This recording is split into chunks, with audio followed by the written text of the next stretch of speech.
আসসালামু আলাইকুম রহমতুল্লাহ। মহান আল্লাহ পবিত্র কালামুল্লাহ শরীফের সূরায়ে বাকারার 254 নম্বর আয়াতে বলেছেন, হে মুমিনগণ, আমি যাহা তোমাদেরকে দিয়াছি তাহা হইতে তোমরা ব্যয় করো। সেই দিন আসিবার পূর্বে, যেই দিন ক্রয় বিক্রয়, বন্ধুত্ব ও সুপারিশ থাকিবে না, এবং কাফিররাই জালিম। আল্লাহ সূরায়ে বাকারার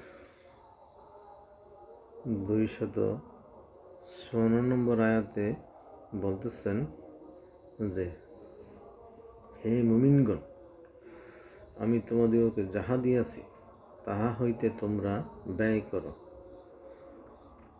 সেই দিন আসিবার পূর্বে, যেই দিন ক্রয় বিক্রয়, বন্ধুত্ব ও সুপারিশ থাকিবে না, এবং কাফিররাই জালিম। আল্লাহ এই আয়াতে বলেছেন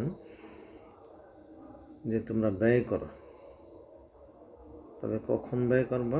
সেই দিন আসিবার পূর্বে, যেই দিন ক্রয় বিক্রয়, বন্ধুত্ব সুপারিশ কোনো কিছুই থাকবে না, কোনো কিছুই চলবে না, কোনো লেনাদেনা, ক্রয় বিক্রয়, বন্ধুত্ব সুপারিশ, কারো কোনো সহযোগিতা থাকবে না।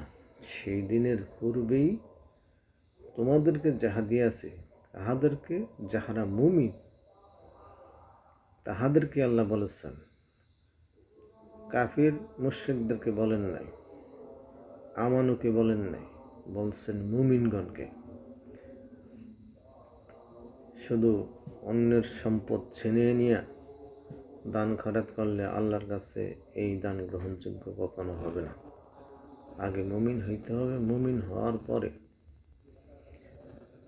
যখন আল্লাহ কাউকে কোনো কিছু দান করবে, সেখান থেকে যখন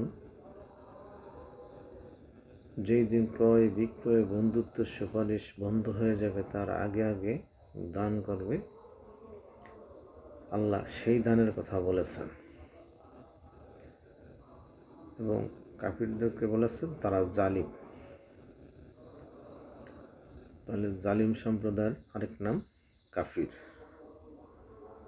সুতরাং আল্লাহ সবাইকে বোঝার তৌফিক দান করুন।